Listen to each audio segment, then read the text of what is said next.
Bonjour et bienvenue dans le premier épisode de votre chaîne Prépa Retraite, exclusivement consacrée au système de retraite en France.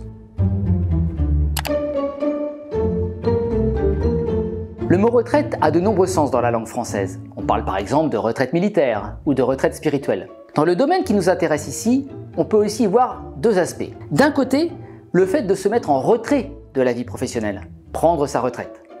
D'un autre côté, c'est le nom donné à la pension en elle-même, percevoir une retraite. En nous attachant d'abord à ce second volet, percevoir une retraite, nous verrons que cette dernière est comme une maison à 3 niveaux, les 3 niveaux de notre système de retraite. Le premier niveau de notre maison retraite, c'est la retraite de base. Le deuxième niveau, c'est la retraite complémentaire. Le troisième, la retraite supplémentaire. En France, il faut mettre ces mots au pluriel, car il existe 5 systèmes de retraite de base, 16 de retraite complémentaire et 3 grandes catégories de retraite supplémentaire. Et il arrive souvent que les 2 premiers niveaux n'en forment qu'un. Les retraites de base et complémentaires sont confondues. On parle alors de régime de retraite intégré. Il en existe 21. Car ce qu'il est important de retenir, c'est que dans notre maison retraite, l'aménagement des 2 premiers niveaux est obligatoire.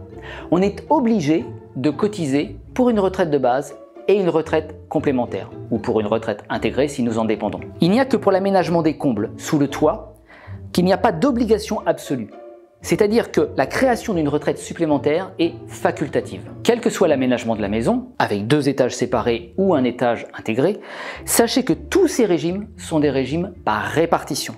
C'est-à-dire que les cotisations des actifs permettent à la fois de payer les pensions des retraités chaque mois et de créer des droits futurs à ces mêmes actifs. A l'inverse, les retraites supplémentaires sont des retraites par capitalisation. C'est-à-dire que chacun épargne pour sa propre retraite future. Il existe donc 42 régimes de retraite par répartition en France. Certains concernent moins de 500 personnes, comme par exemple le port autonome de Strasbourg. D'autres, à l'inverse, concernent plusieurs millions d'assurés. Le plus gros, et de loin, c'est celui des salariés non agricoles de droit privé, le régime général. Il représente plus des 2/3 des 27 millions de cotisants et plus de 60% des 18 millions de retraités en France. Derrière ce mastodonte, on peut identifier 4 groupes homogènes. Les agents du secteur public, les travailleurs agricoles, les artisans commerçants et les professions libérales. Ensuite, les autres régimes, autrement dit une bonne vingtaine, ne représentent tous ensemble que 2% des assurés seulement.